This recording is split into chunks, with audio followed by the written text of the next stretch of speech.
दोस्तों नमस्कार। मैं नाथ सोनांचली कथा कहानी और उपन्यास के संग के साथ पुनः हाजिर हूँ। दोस्तों, इस समय हम लोग सुन रहे हैं प्रेमचंद के लिखे गए उपन्यास निर्मला का वाचन। दोस्तों, अब तक मैं उपन्यास निर्मला के 18वें अध्याय तक का वाचन अपने वाचन के पिछले क्रम में कर चुका हूँ।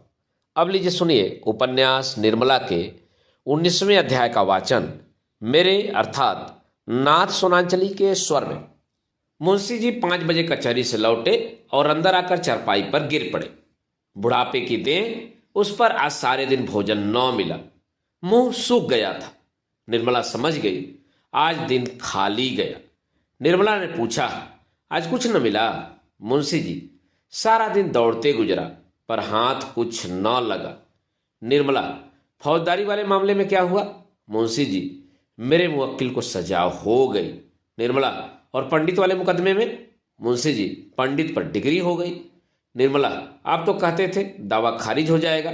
मुंशी जी, कहता तो था और अब भी कहता हूं कि दावा खारिज हो जाना चाहिए था, मगर उतना सिर मगजन कौन करे। निर्मला, और उस सिर वाले दावे में? मुंशी जी, उसमें भी हार हो गई। निर्मला, तो आज आप किसी अभागे का मुंह देखकर उठे थे। मुंशी जी से अब काम बिल्कुल न हो सकता था। एक तो उनके पास मुकदमे आते ही न थे और जो आते भी थे वह बिगड़ जाते थे, मगर अपनी असफलताओं को वह निर्मला से छिपाते रहते थे। जिस दिन कुछ हाथ न लगता उस दिन किसी से 2-4 रुपए उधार लाकर निर्मला को दे देते। प्राय सभी मित्रों से कुछ न कुछ ले चुके थे। आज वह डौल भी न लगा। निर्मला ने चिंतापूर्ण स्वर में कहा, आमदनी का यह हाल है तो ईश्वर ही मालिक है। उस पर बेटे का यह हाल है कि बाजार जाना मुश्किल है। भूंगी से ही सब काम कराने का जी चाहता है। घी लेकर 11 बजे लौटे, कितना कहकर हार गई कि लकड़ी लेते आओ, पर सुना ही नहीं। मुंशी जी, तो खाना नहीं पकाया? निर्मला, ऐसी ही बातों से तो आप मुकदमे हारते हैं। ईंधन के बिना किसी ने खाना बनाया है कि मैं बना लेती? मुंशी जी, तो बिना कुछ खाए ही चला गया। निर्मला, घर में और क्या रखा है जो खिला देती? मुंशी जी ने डरते डरते कहा, कुछ पैसे वैसे न दिए? निर्मला ने भौं सिकोड़ कर कहा, घर में पैसे फलते हैं क्या? मुंशी जी ने कुछ जवाब न दिया। जरा देर तक तो प्रतीक्षा करते रहे कि शायद जलपान के लिए कुछ मिलेगा, लेकिन जब निर्मला ने पानी तक न मंगवाया तो बेचारे निराश होकर बाहर चले गए। सियाराम के कष्ट का अनुमान करके उनका चित्त चंचल हो उठा। सारा दिन गुजर गया। बेचारे ने अभी तक कुछ नहीं खाया, कमरे में पड़ा होगा। एक बार भूंगी से ही लकड़ी मंगा ली जाती तो ऐसा क्या नुकसान हो जाता। ऐसी किफायत भी किस काम की कि घर के आदमी भूखे रह जाएं। अपना संदूकचा खोलकर टटोलने लगे कि शायद 2-4 आने पैसे मिल जाएं। उसके अंदर के सारे कागज निकाल डाले। एक एक खाना देखा, नीचे हाथ डाल कर देखा, पर कुछ न मिला। अगर निर्मला के संदूक में पैसे न फलते थे तो इस संदूकचे में शायद इसके फूल भी न लगते हों। लेकिन संयोग ही कहिए कि कागजों को झाड़ते हुए एक चवन्नी गिर पड़ी। मारे हर्ष के मुंशी जी उछल पड़े। बड़ी बड़ी रकमें इसके पहले कमा चुके थे, पर यह चवन्नी पाकर इस समय उन्हें जितना आह्लाद हुआ उतना पहले कभी न हुआ था। चवन्नी हाथ में लिए हुए सियाराम के कमरे के सामने आकर पुकारा, कोई जवाब न मिला। तब कमरे में जाकर देखा, सियाराम का कहीं पता नहीं। क्या अभी स्कूल से नहीं लौटा? मन में यह प्रश्न उठते ही मुंशी जी ने अंदर आकर भूंगी से पूछा, मालूम हुआ कि स्कूल से लौट आया है। मुंशी जी ने पूछा, कुछ पानी पिया है? भूंगी ने कुछ जवाब न दिया। नाक सिकोड़कर मुंह फेरे हुए चली गई। मुंशी जी आहिस्ता आहिस्ता अपने कमरे में बैठ गए। आज पहली बार उन्हें निर्मला पर क्रोध आया, लेकिन एक ही क्षण में क्रोध का आघात अपने ऊपर होने लगा। उस अंधेरे कमरे में फर्श पर लेटे हुए वह अपने को पुत्र की ओर से इतने उदासीन हो जाने पर धिक्कारने लगे। दिन भर के थके थे, थोड़ी देर में उन्हें नींद आ गई। भूंगी ने आकर पुकारा, बाबूजी, रसोई तैयार है। मुंशी जी चौंक कर उठ बैठे। कमरे में लैंप जल रहा था। पूछा, कब बज गए भूंगी? मुझे तो नींद आ गई थी। भूंगी ने कहा, कोतवाली के घंटे में तो 9 बज गए हैं और हम ना ही जानित। मुंशी जी, सिया बाबू आए? भूंगी, आए होंगे तो घर में ही न होंगे। मुंशी जी ने झुझला कर पूछा, मैं पूछता हूं कि आए कि नहीं, और तू न जाने क्या क्या जवाब देती है। आए कि नहीं? भूंगी, मैंने तो नहीं देखा, झूठ कैसे कह दूं। मुंशी जी फिर लेट गए और बोले, उनको आ जाने दे, तब चलता हूं।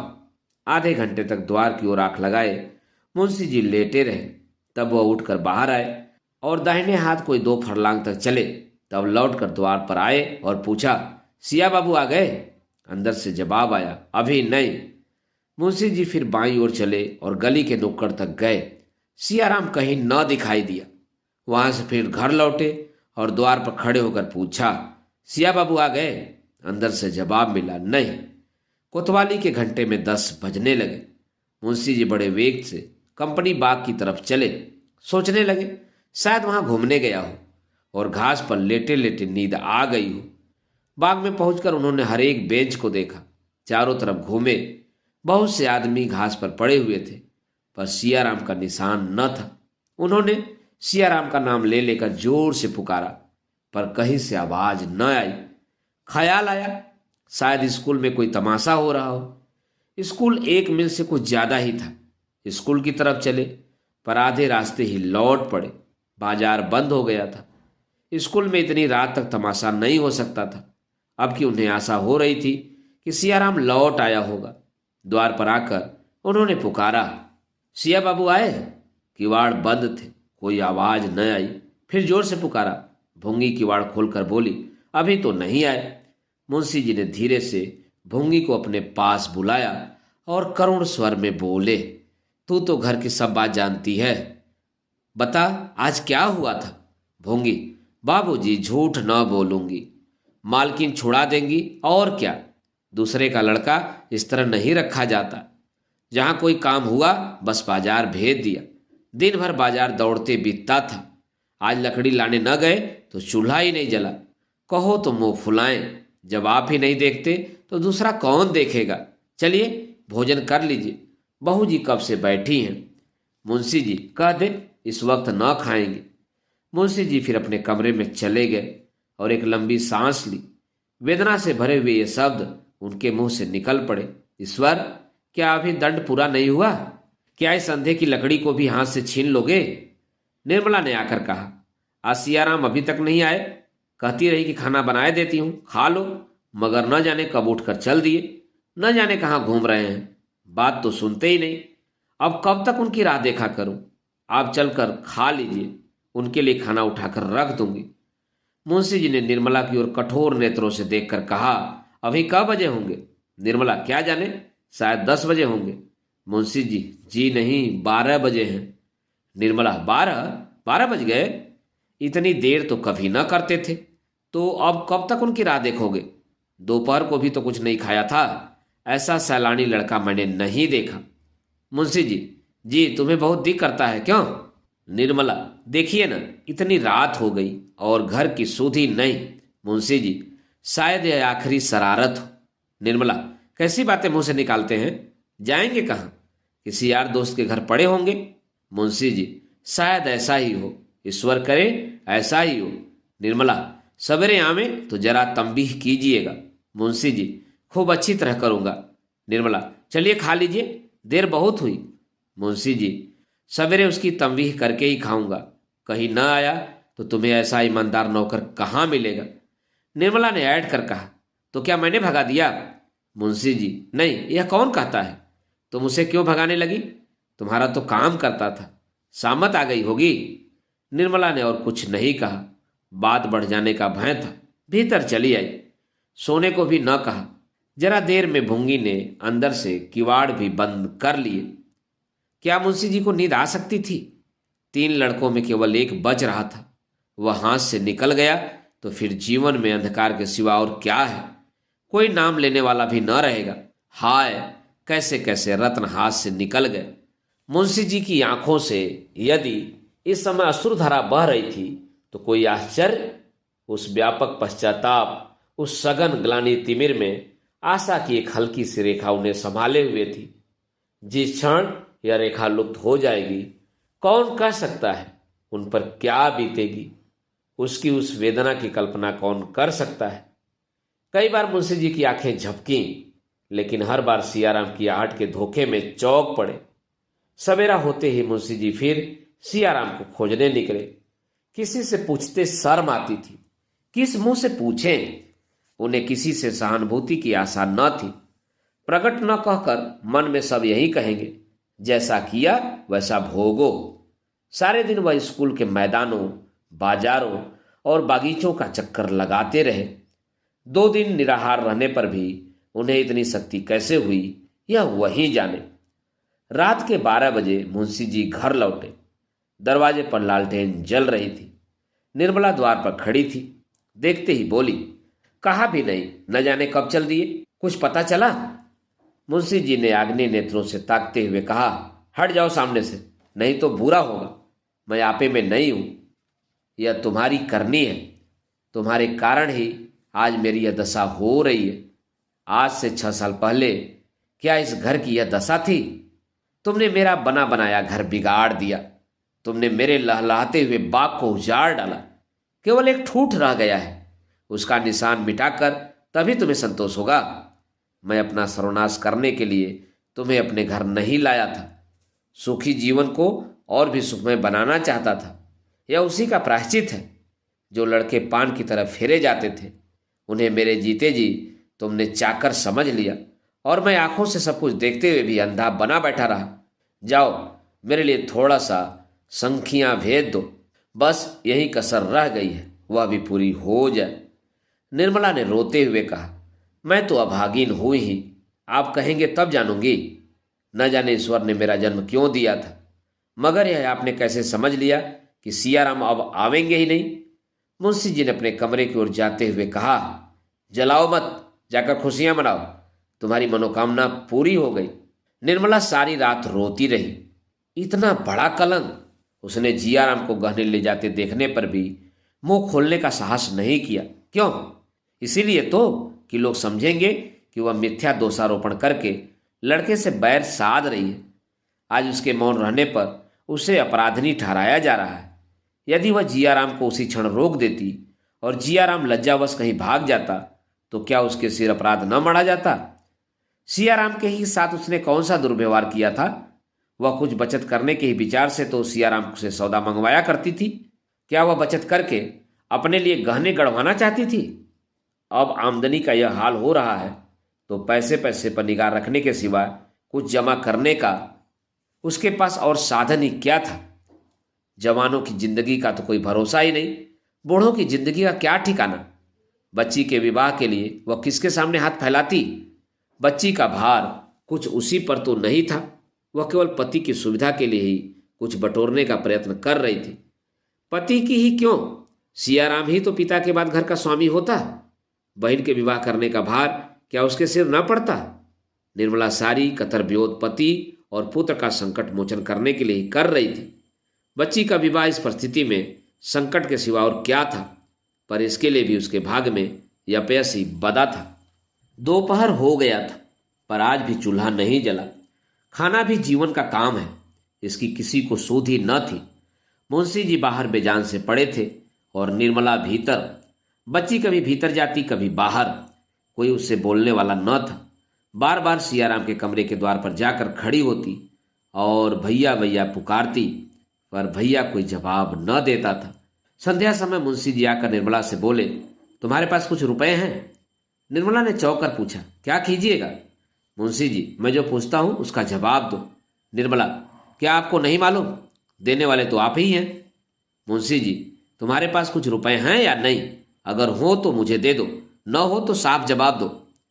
निर्मला ने अब भी साफ जवाब न दिया। बोली, होंगे तो घर में ही न होंगे, मैंने कहीं और तो नहीं भेज दिए। मुंशी जी बाहर चले गए। वह जानते थे कि निर्मला के पास रुपए हैं, वास्तव में थे भी। निर्मला ने यह भी नहीं कहा कि नहीं है या मैं न दूंगी, पर उसकी बातों से प्रकट हो गया था कि वह देना नहीं चाहती। 9 बजे रात को मुंशी जी ने आकर रुक्मणी से कहा, बहन, मैं जरा बाहर जा रहा हूं, मेरा बिस्तरा भुंगी से बंधवा देना और ट्रंक में कुछ कपड़े रखवा कर बंद कर देना। रुक्मणी भोजन बना रही थी। बोली, बहू तो कमरे में है, कह क्यों नहीं देते? कहाँ जाने का इरादा है? मुंशी जी, मैं तुमसे कहता हूँ, बहू से कहना होता तो तुमसे क्यों कहता?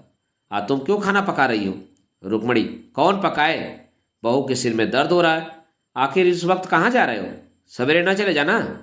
मुंशी जी, इसी तरह टालते टालते तो आज 3 दिन हो गए। इधर उधर घूम घाम कर देखूं, शायद कहीं सियाराम का पता मिल जाए। कुछ लोग कहते हैं कि एक साधु के साथ बातें कर रहा था, शायद वहीं कहीं बहका ले गया हूं। रुक्मणी, तो लौटोगे कब तक? मुंशी जी, कह नहीं सकता। हफ्ता भर लग जाए, महीना भर लग जाए, क्या ठिकाना है। रुक्मणी, आज कौन दिन है? किसी पंडित से पूछ लिया है? यात्रा है कि नहीं? मुंशी जी भोजन करने बैठे। निर्मला को इस वक्त उन पर बड़ी दया आई। उसका सारा क्रोध शांत हो गया।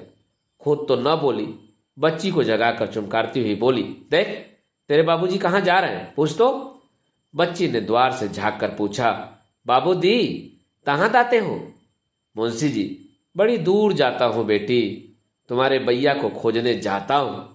बच्ची ने वहीं से खड़े खड़े कहा, हम भी तलेंगे। मुंशी जी, बड़ी दूर जाते हैं बच्ची, तुम्हारे वास्ते चीजें लावेंगे, यहां क्यों नहीं आती?